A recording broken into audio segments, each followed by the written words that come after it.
दादा वल्लभ शेरिवंश। आज के इस वीडियो में हम जानेंगे कि तीर्थ किसे कहते हैं और तीर्थों पर जाकर वहां पूरी तरह से पुण्य लाभ कैसे हम प्राप्त कर सकते हैं। सर्वप्रथम ये जान लेते हैं कि तीर्थ कहते किसे हैं।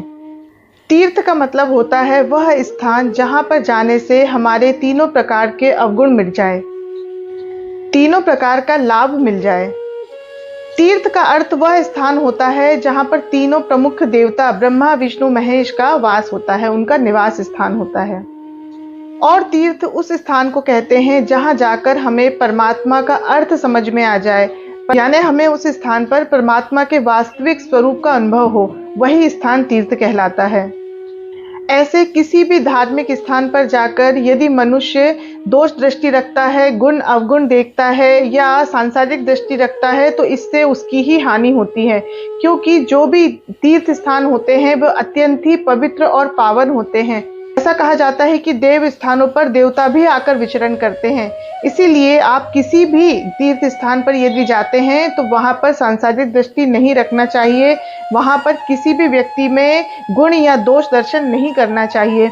इससे हमारी ही हानि होती है, क्योंकि हम किसी भी तीर्थ स्थान पर जाकर कोई पुण्य कार्य करते हैं तो उसका अत्यधिक फल हमें प्राप्त होता है। पर इसी तरह यदि हम किसी भी तीर्थ स्थान पर जाकर, किसी भी भगवत धाम में जाकर यदि कोई गलती करते हैं, कोई दोष दर्शन हो जाता है या कोई अधर्म कार्य हमारे द्वारा हो जाता है, उसका हमें दंड भी कई गुना अधिक भोगना पड़ता है। इसीलिए इस बात की सावधानी रखनी चाहिए और इसीलिए सभी संत महात्मा समय समय पर इस बात को कहते रहते हैं, जब भी आप किसी भी भगवत धाम जाए, किसी भी तीर्थ यात्रा में जाए तो इन सब बातों का अतिशय ध्यान रखना चाहिए कि आपके द्वारा कोई गलती ना हो, कोई दोष ना हो, क्योंकि ऐसी गलती करने से आपका पुण्य तो नहीं बढ़ेगा, उल्टा आपके ऊपर पाप चढ़ जाएगा। इसलिए इन सब बातों का अतिशय ध्यान रखना चाहिए। आप जिस भी देव स्थान पर गए हैं, जिस भी भगवत धाम पर गए हैं, जिस भी तीर्थ यात्रा पे गए हैं, उस स्थान पर जाकर जो वहां के, जो उस देव स्थान के, जो उस तीर्थ स्थान के जो इष्ट है, जो वहां स्थापित मुख्य देवता हैं, उनकी पूजा अर्चना वंदना स्तुति अवश्य ही करना चाहिए। ऐसा नहीं करने से हमें दोष लगता है। आप जिस भी तीर्थ स्थान पे गए हैं, जो वहां के प्रमुख देवता है, उनकी पूजा अर्चना वंदना करिए। ऐसा करने से आपको उस तीर्थ यात्रा का पूरा पूरा फल अवश्य ही प्राप्त होगा।